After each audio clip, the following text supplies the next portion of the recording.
अस्सलामुअलैकुम। मैं हूं अली असगर और आप देख रहे हैं मेरा यूट्यूब चैनल। नाज़रीन इकराम, तहरीक लब्बैक पाकिस्तान के लॉन्ग मार्च शुरू होने से एक हफ़्ता पहले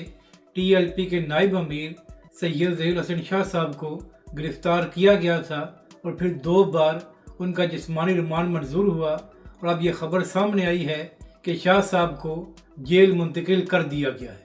तो अब देखना यह है कि क्या आने वाले दिनों में शाह साहब की ज़मानत होती है या नहीं।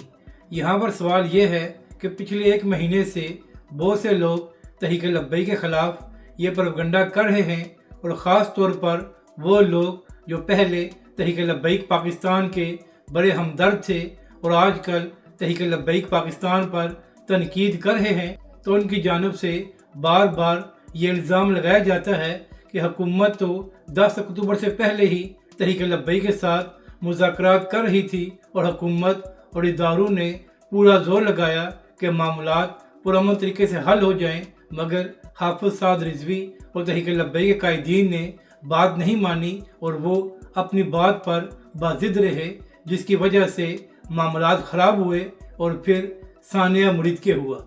तो नाज़रीन कराम, ऐसे लोगों को पहला जवाब ये है कि जब हुकूमत और इदारे तहरीक लब्बैक के साथ मुज़ाकरात के ज़रिए सारे मामलात को हल करना चाहते थे, तो क्या वजह थी कि तहरीक लब्बैक के नायब अमीर को एक हफ़्ता पहले ही गिरफ़्तार कर लिया गया।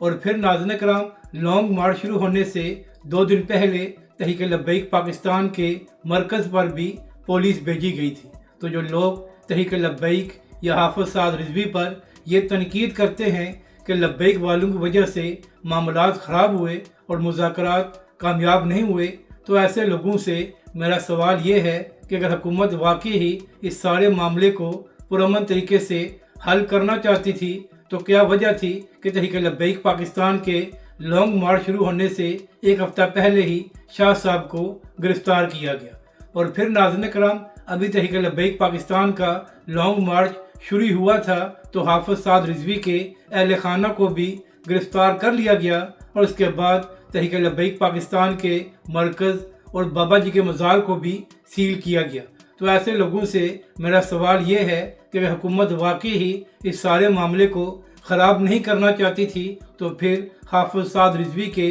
अहल खाना को क्यों गिरफ़्तार किया गया और बाबा जी के मज़ार और तहरीक लब्बैक के मरकज़ को क्यों सील किया गया। यानी कि नाज़रीन कराम, एक जानब जुल्म भी तहरीक लब्बैक पर किया गया है और दूसरी जानब इल्ज़ाम भी तहरीक लब्बैक पाकिस्तान पर लगाए जा रहे हैं। हालांकि सारे सबूत मौजूद हैं कि तहरीक लब्बैक और हाफिज़ साद रिजवी तो आखिरी वक्त तक ये बात कर रहे थे कि हम बातचीत और मुज़ाकरात करने को तैयार हैं, तो लिहाजा गोली ना चलाओ। तो नाज़रीन कराम, ये लोग इस कदर मुनाफिक हैं कि जिन्होंने तहरीक लब्बैक के कारकुनों पर गोलियां चलाई हैं, उनसे सवाल नहीं कर रहे, उल्टा तहरीक लब्बैक पाकिस्तान पर तनकीद कर रहे हैं। तो ऐसे लोगों को बताना यह है कि अगर आप में हिम्मत नहीं है कि आप जुल्म की मज़म्मत कर सकें, तो फिर आपका ये भी हक नहीं बनता कि जिन पर जुल्म किया गया है उनके खिलाफ प्रोपगंडा करें। तो नाज़रीन कराम,